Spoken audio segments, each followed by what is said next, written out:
To be one faction. I was watching some interactions on television also, and then there's vehemently one side saying, no, this is the freedom of expression, and then there's one side saying, no, this is inappropriate at times.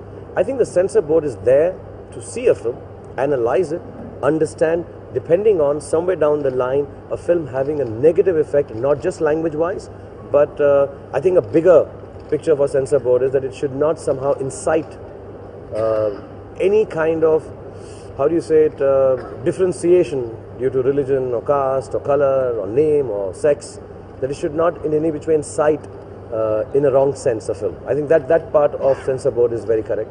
As far as language is concerned, as far as the freedom to express something is concerned, I think it varies film to film, and that's why I assume there is a board that analyzes each film differently from the last one.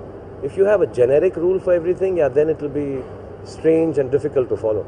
But I think the board is meant to be for that you sit down, you see one film and say, okay, for this film, it's a comic film, so a certain word is used comically. It's not really going to hurt any sentiments.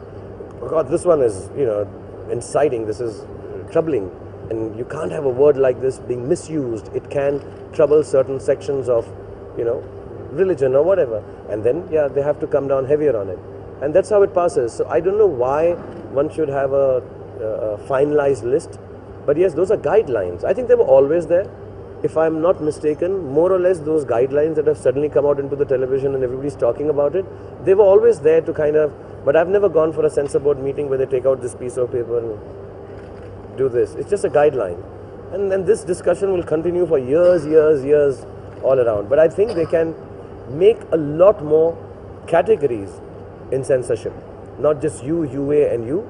Perhaps they should increase a lot more ratings and then try and put films into that, parental guidance, non-parental guidance, strictly for adults. I think that perhaps might help.